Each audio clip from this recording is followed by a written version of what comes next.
Salve, adik-adik dan sahabat misioner. Jumpa kembali dengan kakak Jordan Ponto dalam Do Re Mi, doa dan renungan misioner, bersama sekami Paroki Santo Petrus dan Paulus Argapura, Keuskupan Jayapura. Edisi Sabtu 22 Februari 2025. Hari ini kita merayakan pesta tahta Santo Petrus Rasul. Bacaan Injil hari ini diambil dari Injil Matius pasal 16 ayat 13 sampai dengan 19.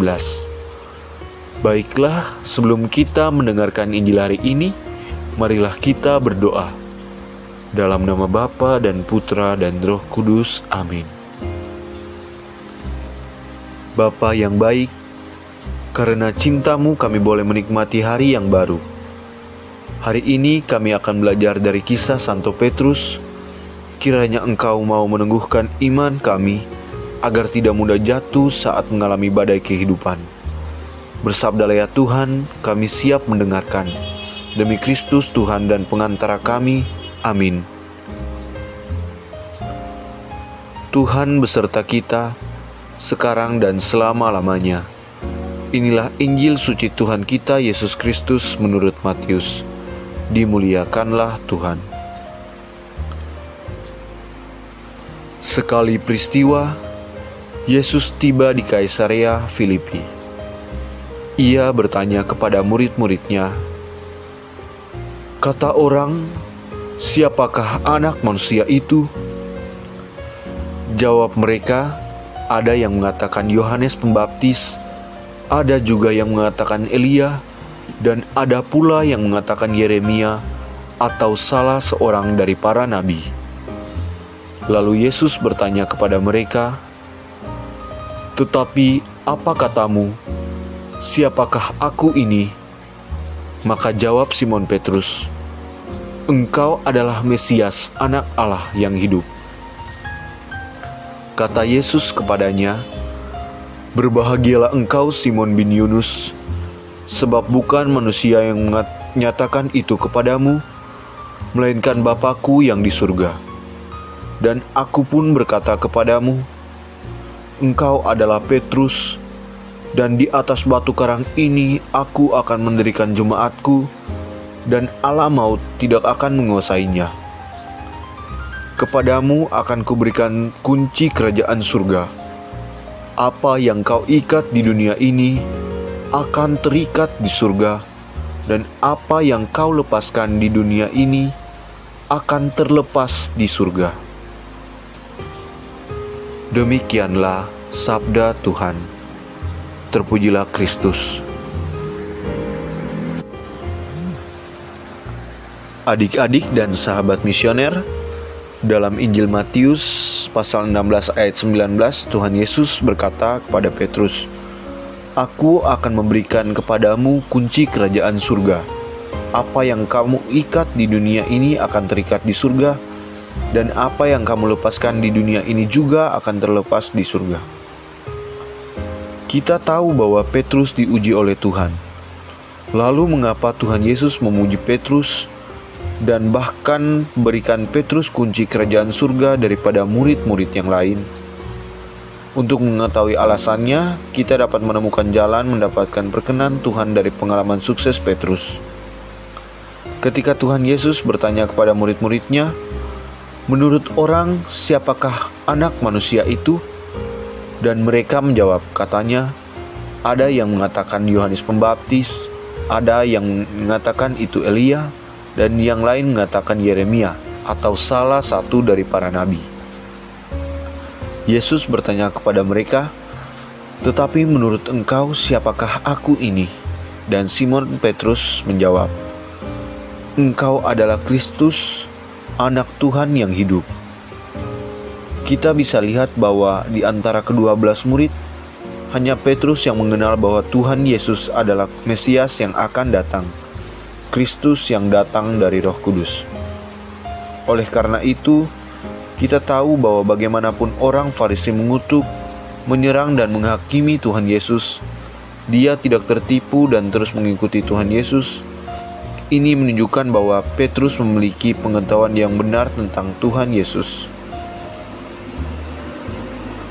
Tuhan yang Maha Kuasa berfirman, Petrus mengikuti Yesus selama beberapa tahun dan melihat banyak hal dalam diri Yesus yang tidak dimiliki oleh orang lain.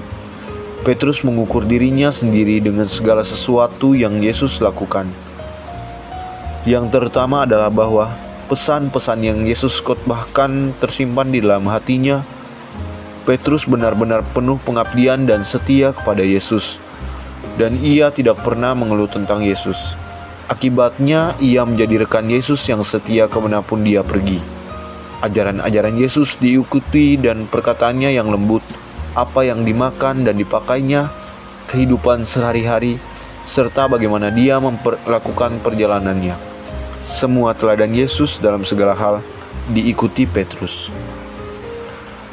Petrus sangat ingin mengenal Tuhan. Ketika dia berhubungan dengan Tuhan Yesus, dia melihat semua yang dikatakan, lakukan, dan setiap perbuatannya. Di dalam Tuhan Yesus, ia melihat semua yang dimiliki Tuhan dan siapa dia. Misalnya firman Tuhan Yesus penuh otoritas dan kuasa.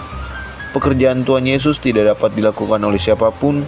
Kasih sayang, cinta, toleransi, dan kesabaran Tuhan Yesus terhadap manusia tidak dimiliki oleh siapapun. Dan sikap Tuhan Yesus terhadap orang-orang Farisi dan orang biasa berbeda. Adik-adik, kita dapat melihat bahwa semua keuntungan ini menginspirasi Petrus untuk mencintai Tuhan. Dia menjadikan Tuhan Yesus sebagai tolak ukur, memperhatikan kehendak Tuhan, dan setia kepada Tuhan mengembalakan gereja dan memberitakan Injil. Pada akhirnya dia bisa mencapai ketaatan sampai mati dan mencintai Tuhan sepenuhnya. Dan saat mati, Santo Petrus disalibkan terbalik. Tuhan Yesus menyukai kualitas kemanusiaan Petrus dan upayanya untuk percaya kepada Tuhan. Dia tahu bahwa Petrus adalah yang paling dapat dipercaya. Jadi Tuhan Yesus memberi Petrus kunci kerajaan surga. Ketika Tuhan Yesus memberi Petrus kunci kerajaan surga, dia juga memberitahu bahwa Petrus adalah orang yang berkenan di hati Tuhan dan pengejarannya dipuji oleh Tuhan.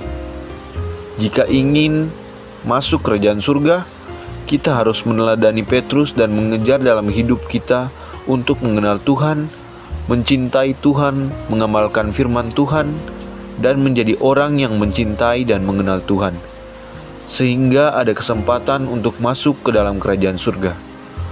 Apakah kita ingin mempelajari firman Tuhan dan menjadi orang yang mengenal dan mengasihi Tuhan? Mari kita bersama belajar dari hal-hal yang diperbuat oleh Santo Petrus. Amin. Marilah kita berdoa bersama-sama doa anak misioner. Tuhan Yesus, Engkau diutus Bapa menjadi berkat bagi dunia dan menjadi juru selamat bagi manusia. Utuslah kami anak-anak dan remaja misioner di Indonesia untuk menjadi sahabat yang kuat bagi yang lemah, sahabat yang rela berkorban bagi yang menderita payah, sahabat penghibur bagi yang sakit dan gelisah. Tuhan Yesus, kami pun ingin menjadi utusan-utusan kecil-Mu, teman setia bagi yang tersingkir dan terlantarkan, teman bicara bagi yang kesepian dan terlupakan, sobat yang gembira bagi yang sedih dan susah, sobat penuh penghargaan bagi yang tak dicintai. Tuhan Yesus, utuslah kami ini dengan bantuan Roh Kudus-Mu menjadi garam dan ragi yang baik, menjadi terang dan obor yang cemerlang.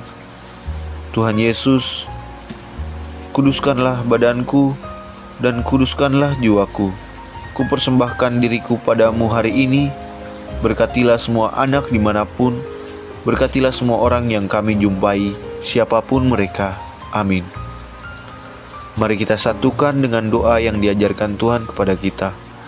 Bapa kami yang ada di surga, dimuliakanlah namamu, datanglah kerajaan-Mu, jadilah kehendak-Mu di atas bumi seperti di dalam surga. Berilah kami rezeki pada hari ini dan ampunilah kesalahan kami seperti kami pun mengampuni yang bersalah kepada kami. Dan janganlah masukkan kami ke dalam pencobaan, tetapi bebaskanlah kami dari yang jahat. Amin. Salam Maria, penuh rahmat, Tuhan sertamu. Terpujilah engkau di antara wanita, dan terpujilah buah tubuhmu Yesus. Santa Maria Bunda Allah, doakanlah kami yang berdosa ini, sekarang dan waktu kami mati. Amin. Kemuliaan kepada Bapa dan Putra dan Roh Kudus, seperti pada permulaan, sekarang, selalu, dan sepanjang segala abad. Amin. Marilah kita menerima berkat Tuhan. Semoga kita semua selalu dibimbing, dilindungi, dan diberkati oleh Allah yang Maha Kuasa, dalam nama Bapa dan Putra dan Roh Kudus. Amin.